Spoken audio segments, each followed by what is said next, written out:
Hello ನಮಸ್ತೆ students, ನಾನು Nikhilesh ಆಂಟಿಕ್ಲೋ coaching ಅಕಾಡೆಮಿಯಿಂದ. Students, ಹಿಂದಿನ ವಿಡಿಯೋದಲ್ಲಿ ನಾನು ನಿಮಗೆ ನೀವು ವೆಬ್ ಡೆವಲಪರ್ ಆಗಬೇಕು ಅಂತ ಹೇಳಿದರೆ, ಓಕೆ, ನೀವು ವೆಬ್ ಡೆವಲಪರ್ ಆಗಬೇಕು ಅಂತ ಹೇಳಿದರೆ ಏನು ಮಾಡಬೇಕು ಅನ್ನೋದನ್ನು ರೋಡ್ ಮ್ಯಾಪನ್ನು ಹೇಳಿದ್ದೇನೆ. ಇವತ್ತಿನ ವಿಡಿಯೋದಲ್ಲಿ ನಾನು ನಿಮಗೆ ನೀವು ಮೊಬೈಲ್ ಅಪ್ಲಿಕೇಶನ್ ಡೆವಲಪರ್ ಆಗಬೇಕು ಅಂದರೆ ಮೊಬೈಲ್ ಆ್ಯಪ್ ಡೆವಲಪರ್ ಆಗಬೇಕಂದ್ರೆ ಏನಾಗಬೇಕು ಅನ್ನೋ ವೀಡಿಯೋವನ್ನು ಈ ವಿಡಿಯೋದಲ್ಲಿ ಅಪ್ಲೋಡ್ ಮಾಡ್ತಾ ಇದ್ದೇನೆ. ನಿಮ್ಮ ಕಂಪ್ಲೀಟ್ ರೋಡ್ ಮ್ಯಾಪ್ ಇರುತ್ತೆ.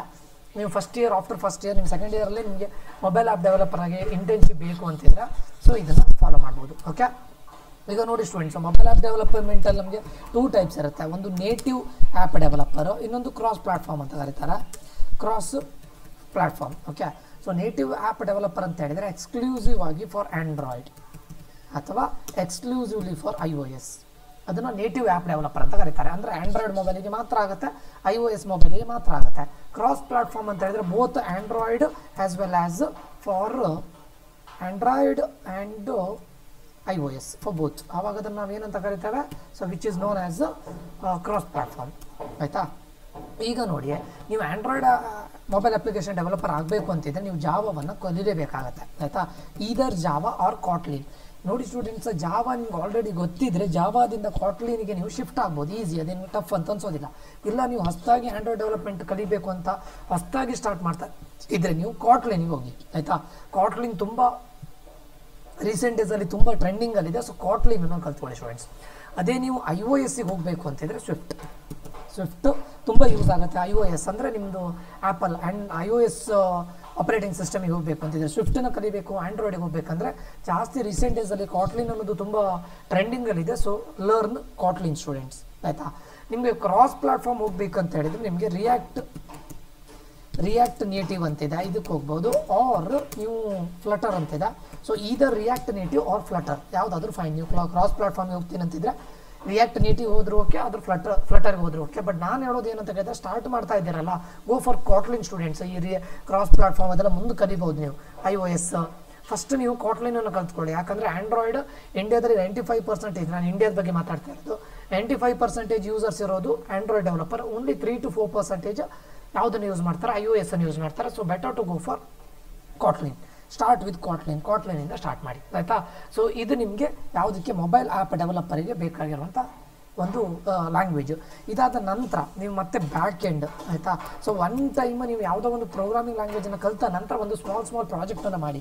ಲೈಕ್ ಈಗ ಸ್ಮಾಲ್ ಗೇಮಿಂಗ್ ಪ್ರಾಜೆಕ್ಟ್ ಅಥವಾ ಸಿಂಪಲ್ ಪ್ರಾಜೆಕ್ಟ್ಗಳನ್ನು ಮಾಡಿ. ಇವಾಗ ನೋಡಿ, ನಿಮಗೀಗ ಸ್ವಿಗ್ಗಿ ನೋಡಿರ್ಬೋದು, ಝೊಮ್ಯಾಟೊ ನೋಡಿರ್ಬೋದು, ಅಥವಾ ಬೇರೆ ಮೊಬೈಲ್ ಆ್ಯಪನ್ನು ನೋಡಿದ್ರಲ್ಲ, ಅಷ್ಟು ದೊಡ್ಡ ಕಾಂಪ್ಲಿಕೇಟೆಡ್ ಬೇಡ, ಸಿಂಪಲ್ ಮೊಬೈಲ್ ಆ್ಯಪನ್ನು ಡೆವಲಪ್ ಮಾಡಿ. ಸೊ ಪ್ರಾಜೆಕ್ಟ್ ವೆರಿ ಇಂಪಾರ್ಟೆಂಟ್ ಆಗುತ್ತೆ. ಇವಾಗ ನೋಡಿ, ನಿಮಗೆ ಇದರಲ್ಲಿ ನಾನು ಹೇಳೋದು Node.js. ನೀವು ಬ್ಯಾಕ್ ಎಂಡಿಗೆ ಹೋದರೆ Node.js ಅನ್ನು ಕಲ್ತ್ಕೊಳ್ಳಿ. ಯಾಕಂತ ಕೇಳಿದರೆ, ನೀವು ಒಂದು ವೇಳೆ ಇನ್ ಕೇಸ್ ನಿಮಗೆ ಜಾವಾ ಸ್ಕ್ರಿಪ್ಟ್ ಗೊತ್ತಿದ್ದರೆ Node.js ವೆರಿ ಇಂಪಾರ್ಟೆಂಟ್ ಆಗುತ್ತೆ ಮತ್ತು ಈಸಿ ಆಗುತ್ತೆ ಸ್ಟೂಡೆಂಟ್ಸ್ ನಿಮಗೆ. ಆಯಿತಾ, ಅದೇ ನಿಮಗೆ ಬ್ಯಾಕ್ ಎಂಡಲ್ಲಿ ಫ್ಲಾಸ್ಕನ್ನು ಕೂಡ ಕಲಿಬೋದು. ಫ್ಲಾಸ್ಕ್ ಯಾವಾಗ ನಿಮಗೆ ಪೈಥಾನಲ್ಲಿ ಹೋಲ್ಡ್ ಇದ್ದರೆ ಫ್ಲಾಸ್ಕ್ ಕಲ್ತ್ಕೊಳ್ಳಿ, ಅಥವಾ ನಿಮಗೆ ಜಾವಾದಲ್ಲಿ ಹೋಲ್ಡ್ ಇದ್ದರೆ ಸ್ಪ್ರಿಂಗ್ ಕಲ್ತ್ಕೊಳ್ಳಿ. ಅರ್ಥ ಆಯಿತಾ? ನಾನು ಹೇಳೋದು, ನೀವು ಜಾವಾ ಸ್ಕ್ರಿಪ್ಟನ್ನು ಕಲ್ತ್ಕೊಂಡು, ಯಾಕಂದರೆ most of the companies will use JavaScript. So Node.jsಗೆ ಹೋಗಿ ಬ್ಯಾಕ್ ಎಂಡಿಗೆ. ಆಯಿತಾ, ನೆಕ್ಸ್ಟ್ ನಿಮಗೆ ಡೇಟಾಬೇಸಿಗೆ ಹೋಗುವಾಗ, ಡೇಟಾಬೇಸ್ ಕಡೆ ನೋಡುವಾಗ ನೀವು SQL, either SQL or MongoDB ಇದನ್ನು ನೋಡ್ಬೋದು. MongoDB or SQL or Firebase ಅಂತ ಇದೆ. ಈ ಮೂರರಲ್ಲಿ ಯಾವುದಾದ್ರೂ ಒಂದು ಸ್ಟೂಡೆಂಟ್ಸ್, ಎಲ್ಲದೂ ಅಲ್ಲ, ಯಾವುದಾದ್ರೂ ಒಂದನ್ನು ಕಲ್ತ್ಕೊಳ್ಳಿ. ಗೊತ್ತಾಯ್ತಾ? ಅದಾದ ನಂತರ ನಿಮಗೆ ಡೆಪ್ಲಾಯ್ಮೆಂಟಿಗೆ AWS ಆರ್ Azure, ಇದು ಯಾವುದು ಡೆಪ್ಲಾಯ್ಮೆಂಟ್ ಬಗ್ಗೆ ಈಗ ಟೆನ್ಷನ್ ತಗೊಳ್ಳೋದು ಬೇಡ. ಡೆಪ್ಲಾಯ್ಮೆಂಟಿಗೆ ನೀವು ಯಾವುದಕ್ಕೆ ಹೋಗ್ಬೋದು, AWS ಆರ್ Azure ಹೋಗ್ಬೋದು. ಬಟ್ ನೀವು ನಾನೇನು ಹೇಳ್ತಾ ಇದ್ದೇನೆ, ವೆಬ್ ಡೆವಲಪ್ಮೆಂಟಿಗೆ ಫಸ್ಟ್ ನೀವು ಕಾಟ್ಲಿನನ್ನು ಕಲ್ತ್ರಿ ಅಂತ ಅಂದ್ಕೊಳ್ಳಿ. ಅದಾದ ನಂತರ ಜಾವಾ, ನೀವು Node.js ಕಲಿಬೇಕು ಅಂತಿದ್ರೆ ಬ್ಯಾಕ್ ಎಂಡಲ್ಲಿ ಜಾವಾ ಸ್ಕ್ರಿಪ್ಟ್ ಗೊತ್ತಿರಲೇಬೇಕಾಗುತ್ತೆ. ಸೊ ಜಾವಾ ಸ್ಕ್ರಿಪ್ಟ್ ಜೊತೆ ನೀವು HTML ಮತ್ತು CSS ಅನ್ನು ಮಾಡಿದರೆ, ಯಾಕಂದರೆ ನೀವು ಫ್ರಂಟ್ HTML CSS ಅನ್ನೋದು ಬೇಸಿಕ್ ಆಗಿರುತ್ತೆ. ಇದನ್ನು ನೀವು 10-15 ಡೇಸಲ್ಲಿ ಇಷ್ಟನ್ನು ಕಂಪ್ಲೀಟ್ ಮಾಡ್ಬೋದು 15-20 ಡೇಸಲ್ಲಿ. ಅದರ ಜೊತೆ ಜಾವಾ ಸ್ಕ್ರಿಪ್ಟ್ ಕಲ್ತ್ಕೊಂಡಿದ್ರೆ Node.js ಕಲ್ತ್ರೆ ನಿಮಗೆ ನೋಡಿ, ನೀವು ಇಲ್ಲಿ ವೆಬ್ ಡೆವಲಪರ್ ಆಗಿ ಹೋಗ್ಬೋದು, ಮೊಬೈಲ್ ಆ್ಯಪ್ ಡೆವಲಪರ್ ಆಗಿ ಹೋಗ್ಬೋದು. ಕರೆಕ್ಟಾ? ಯಾಕಂದರೆ ಡೇಟಾಬೇಸ್ ಅಂತೂ ನೀವು ಯಾವುದಕ್ಕೆ ಹೋಗಿ, ನೀವು ಈಗ ನೀವು ಇದಕ್ಕೆ ಹೋಗ್ತಾ ಇರ್ಬೋದು, ಏನು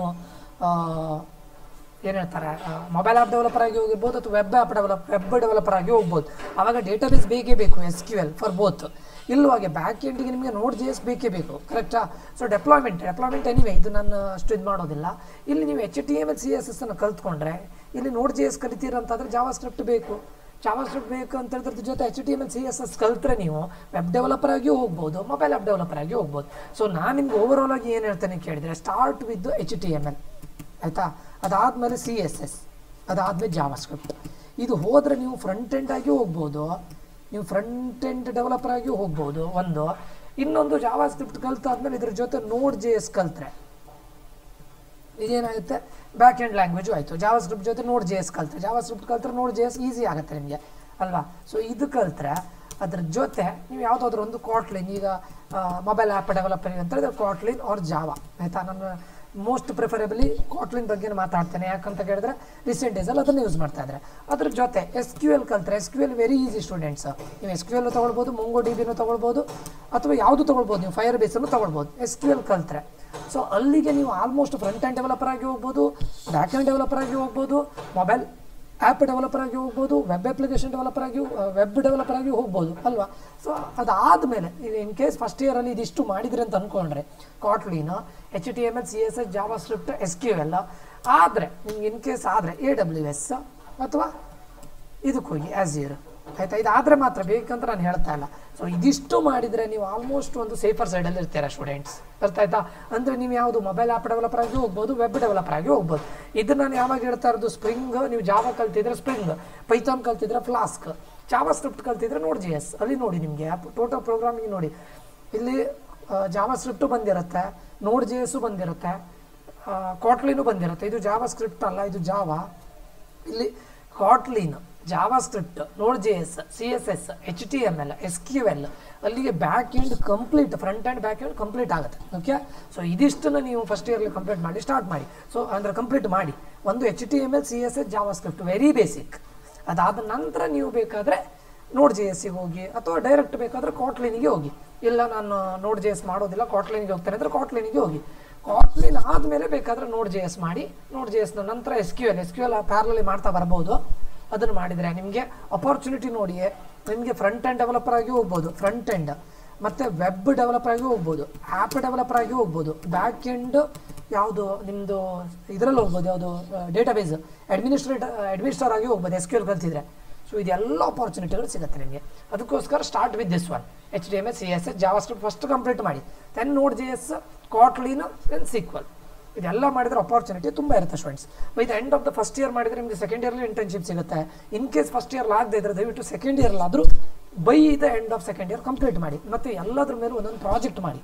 ಪ್ರಾಜೆಕ್ಟ್ ಮಾಡಿದರೆ ನಿಮಗೆ ರೆಸ್ಯೂಮೆಗೆ ಆ್ಯಡ್ ಆಗುತ್ತೆ. ಆವಾಗ ಇದಿಷ್ಟು ಆಯಿತಾ, ಇಲ್ಲಿಷ್ಟು ಆಯಿತಾ, ಒಂದು ಪ್ರಾಜೆಕ್ಟ್ ಮಾಡಿ. HTML CSS ಜಾವಾ ಸ್ಕ್ರಿಪ್ಟ್ ಒಂದು ಪ್ರಾಜೆಕ್ಟ್ ಮಾಡಿ. ಅದಾದಮೇಲೆ ನೀವು ಕಾಟ್ಲಿನ್ ಕಲ್ತ್ರ ಒಂದು ಮೊಬೈಲ್ ಆ್ಯಪ್ ಡೆವಲಪ್ ಮಾಡಿ. ಅದಾದ ನಂತರ Node.js ಕಲ್ತ್ರ ಇದನ್ನು ಇನ್ಕ್ಲೂಡ್ ಮಾಡಿ, ಈ ಪ್ರಾಜೆಕ್ಟಿಗೆ ಇನ್ಕ್ಲೂಡ್ ಮಾಡಿ. ಬ್ಯಾಕ್ ಎಂಡನ್ನು SQL ಕಲ್ತ್ರ ಎಲ್ಲ ಸ್ಟೋರ್ ಮಾಡೋದನ್ನು ಸ್ಟೋರ್ ಮಾಡಿ, ಎಲ್ಲ ಡೇಟಾವನ್ನು ಬ್ಯಾಕ್ ಎಂಡಲ್ಲಿ ಸ್ಟೋರ್ ಮಾಡಿ. ಇದಿಷ್ಟನ್ನು ಮಾಡಿ ನೀವೊಂದು ಮೊಬೈಲ್ ಆ್ಯಪ್ನೂ ಡೆವಲಪ್ ಮಾಡ್ಬೋದು, ಅಥವಾ ನೀವೊಂದು ವೆಬ್ಸೈಟನ್ನು ಡೆವಲಪ್ ಮಾಡ್ಬೋದು. ಕಂಪ್ಲೀಟ್ ಡೆವಲಪ್ ಮಾಡಿ ನಿಮ್ಮ ರೆಸ್ಯೂಮೇಲಿ ಹಾಕಿದರೆ ನಿಮಗೆ ಇಂಟರ್ನ್ಶಿಪ್ 100% ಕೊಡ್ತಾರೆ. ಓಕೆ, ಆ ಇಂಟರ್ನ್ಶಿಪ್ ಎಲ್ಲೆಲ್ಲ ಇದು ಮಾಡಬೇಕು, ಅಪ್ಲೈ ಮಾಡಬೇಕು, ಅದು ನಾನು ಬೇರೆ ಯೂಟ್ಯೂಬ್ ಚಾನಲ್ನ ಮಾಡಿ ಅದರ ಲಿಂಕನ್ನು ಪ್ರೊವೈಡ್ ಮಾಡ್ತೇನೆ, ಅದರಲ್ಲೆಲ್ಲದನ್ನು ಅಪ್ಡೇಟ್ ಕೊಡ್ತಾರೆ. ಓಕೆ, ಓಕೆ ಸ್ಟೂಡೆಂಟ್ಸ್, ಈ ಒಂದು ವಿಡಿಯೋ ತುಂಬ ಇನ್ಫಾರ್ಮೇಟಿವ್ ಆಗಿದೆ ಅಂತ ಅಂದ್ಕೊಳ್ತೇನೆ. ಇದು ಕಂಪ್ಲೀಟ್ ರೋಡ್ ಮ್ಯಾಪ್, ನಿಮಗೆ ಫ್ರಂಟ್ ಎಂಡು ಆಯಿತು, ಬ್ಯಾಕ್ ಎಂಡು ಆಯಿತು, ವೆಬ್ ಡೆವಲಪರ್ ಆಯಿತು, ಪ್ಲಸ್ ನಿಮಗೆ ಅಪ್ಲಿಕೇಶನ್ ಡೆವಲಪರ್ ಆಗಿದೆ. ಓಕೆ, ಮುಂದಿನ ವಿಡಿಯೋದಲ್ಲಿ ಮತ್ತೆ ಸಿಗ್ತೇನೆ. ನಾನು Nikhilesh, signing off. Until that, love you all, bye, take care students. ಮುಂದಿನ ವಿಡಿಯೋದಲ್ಲಿ ಮತ್ತೆ ಸಿಗ್ತೇನೆ.